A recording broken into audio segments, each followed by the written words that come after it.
Hey YouTube, Time Itself here, back with more of my Call of Duty and Battlefield comparison series.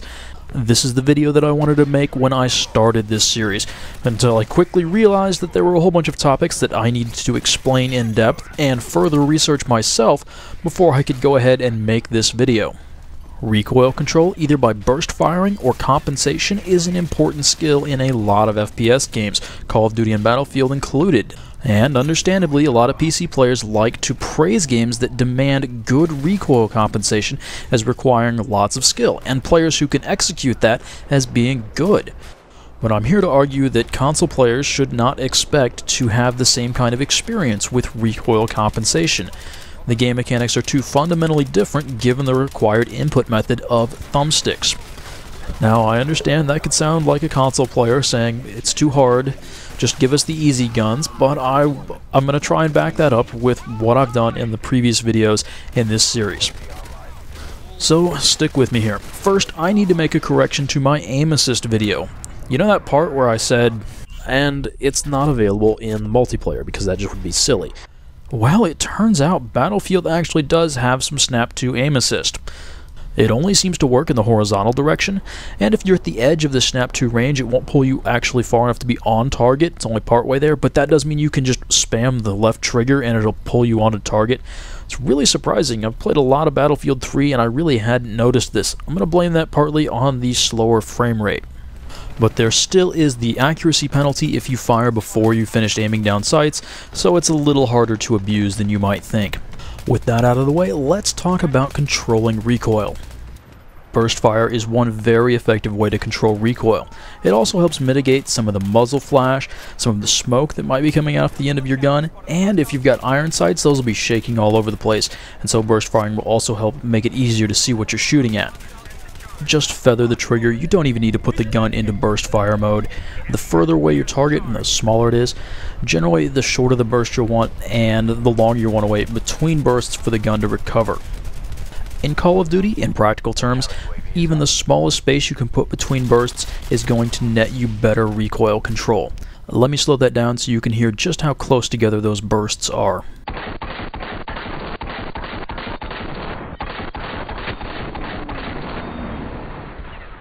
But in Battlefield, that first shot multiplier means you'll want to slow down a little bit more. Otherwise, your efforts to burst fire may net you more recoil and not less. No surprises there, so on to recoil compensation. What is it? Well, when a weapon has a tendency to recoil in a specific direction, the user just pushes the thumbstick in the opposite direction, trying to counteract the recoil and stay on target. It can be pretty tricky. All Battlefield weapons have some tendency to recoil upwards, but you'll see left, right, and I guess in Call of Duty you could possibly see down too. I can't think of any examples off the top of my head. Now obviously the trick is to try and exactly match the recoil and compensate for it, and not more, not less, and not in the wrong direction. And given the somewhat random nature of recoil, that's actually, well, sometimes you just can't do it. Recall from our gunplay mechanics video that when you compensate for recoil, you're moving the point of your aim. And so after you stop shooting, your gun will suddenly recover way back in the opposite direction of the recoil, back to how far ever you pushed it over to compensate for that recoil. It can be kind of disorienting when you stop shooting and your gun suddenly whips back in the opposite direction, even if you're not pushing on the thumbstick when you do. Basically, just after you've compensated for the recoil, you have to be prepared to compensate for the compensation. One thing you'll see a lot of players do is once they stop firing, they'll unshoulder the gun, bring it down to hip fire again, and that will make it easier to bring things back up now that your thumbstick is more sensitive since you're no longer aiming down sights. Sometimes recoil control just is not the right choice. For example, semi-automatic sniper rifles, I'm especially thinking of the XPR in Black Ops 2 because I went back and watched my own footage because I could have sworn I was hitting that guy. And no, actually I was compensating for the recoil before I pulled the trigger, pulling myself off target, and so the recoil would just slice right across the guy's chest and I'd just pull 3 or 4 shots and think, why am I not hitting this guy? Well, it turns out if I hadn't been trying to compensate for the recoil, I probably would have killed him on the first shot. And upon reviewing the footage, I just felt like an idiot. I would go as far to say is that if your recoil control plan involves both burst fire or semi-automatic rifle, as in my case with a sniper rifle, and recoil compensation, you should err on the side of making sure that that first shot out of your gun hits. Because, well, especially in the case of Battlefield 3, you get more random spread with each shot. You're better off making sure the first shot is right, and if the other ones hit, well, good. You shouldn't put the first shot off the guy and hope the recoil kicks you across him and makes the shots 2, 3, 4, and so on actually land. What's really impressive to watch from the PC players is as they mix these two things, they'll fire 5, 6, 7 round bursts and compensate for that recoil during the burst, and then correct for the compensation and immediately fire another burst. That's a way to get a lot of ammo out pretty much right on target. The thing is, this is never going to be a thing for console players. So why do I think recoil compensation is never going to gain prominence on a console shooter?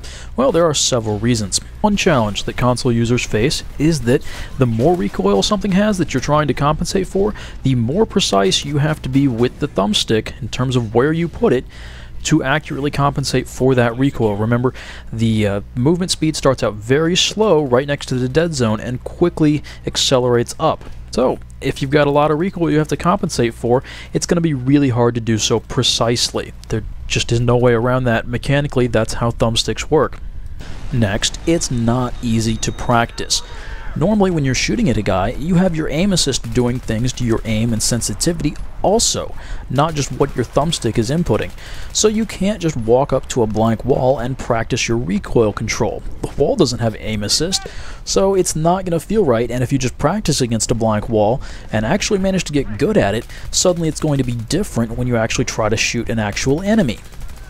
In practice, this also means that you're not quite sure when your aim assist stopped working because it's when you killed the guy, and you're not quite sure exactly which bullet killed him, so when you go to compensate for the compensation, you're not quite sure how far that should be. And finally, the big one. Trying to go from that fairly minor to moderate movement that you're using to compensate for the recoil to suddenly throwing the thumbstick as far in the opposite direction as possible to quickly get your aim back on target and then pulling it back.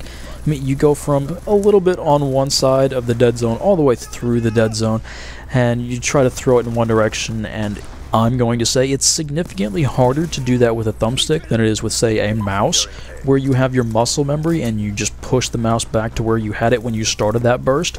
With the thumbstick, there are two variables that come into play, and that's how far you'd push the thumbstick over and how long you'd had it there. And a slight difference in either of those things mean you'll have to compensate for that when you're compensating. Anyway, you get the idea, and it becomes extremely tricky, and you can't just muscle memory your way back to where you need to be. You actually have to look on the screen and make sure that you've lined up your crosshairs again. There's just no quick and easy way around it. Let's go ahead and wrap this up. So we have these two almost mutually exclusive forms of recoil control. You can burst fire and let it settle between every shot, or you can start compensating for that recoil, but as soon as you stop shooting, who knows where you're going to be aiming, and it's going to take you a while to reacquire your target. PC players still face this problem, but the good ones are much more able to overcome it than anyone is going to be able to with thumbsticks. Part of me is really curious what would happen if you changed the recoil mechanics so that the player input countered the recoil before it moved the initial point of aim, so you didn't get that whiplash and where you have to counter your countering of the recoil.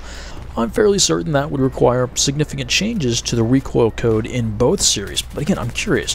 Maybe by doing that, it could suddenly make recoil compensation much more of a thing for console users. Anyway guys, I hope you enjoyed this. Thanks for watching. I was going to end the series here, but I think I've spotted something, maybe on hip fire. I did all those shotgun probability videos for Call of Duty. You can probably do something interesting with a Call of Duty and Battlefield comparison.